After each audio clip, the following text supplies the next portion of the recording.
Hello, I'm Deepthi Ganpati, Assistant Professor at NMIMS University School of Business Management.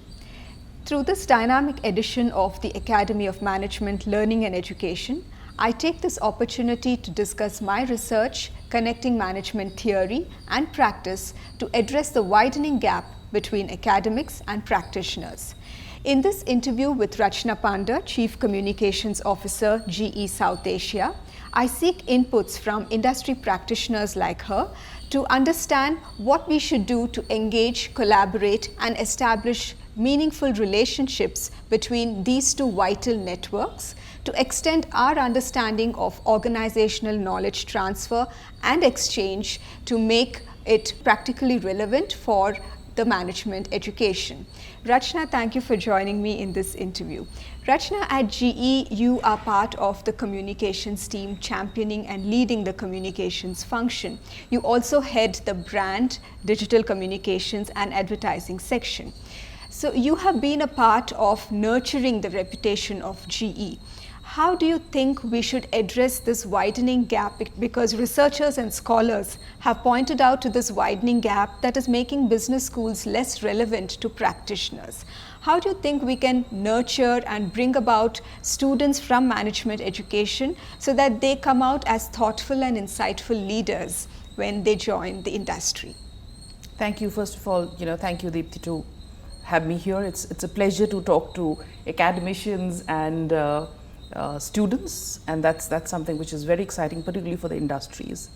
Coming to your question on closer integration between the industries and students or the academicians, I think communication as a function is very relevant to all aspects of business. When we are leading or when we are building young leaders, I think it's extremely important to make them understand that communication is one of the skills which actually defines the altitude or the success, whether it is investor communication, whether it's, which is shareholders, whether it's connecting with customers, whether it's connecting with consumers, or within the organization, building a culture which actually, which eventually gets into the shareholder, market capitalization. All of this is the basis or the bedrock is communication. Hence, understanding what's happening in the industries, what's happening in the new age media, because technology is changing extremely fast.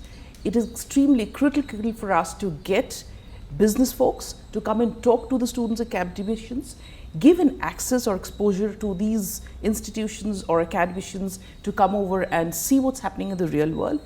That, I guess, is extremely critical.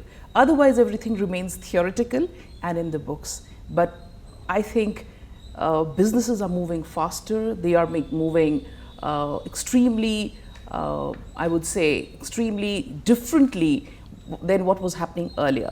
When we talk about communication as a function, I would say this is one function which actually talks about the pulse in any organization, builds the culture of the organization. It is also external looking, which means that it communicates with all aspects of business and also the communities. I guess if we don't look at the function as a progressive and a very external looking function, I think then it becomes extremely theoretical. Rachna, at GE, your role involves advising the leadership team on all aspects of communication. Today's millennials are quite aware of the new trends and practices. So how do global conglomerates like yours try to actually try to focus on what these millennials want and how you can reach out to them? So how do you go about this? I think we're very fortunate that millennials themselves are very savvy in communications. They are smarter, they are more real time, they are more innovative, and they're more experimental, which means that they can be reverse mentors to us. That's how I take it.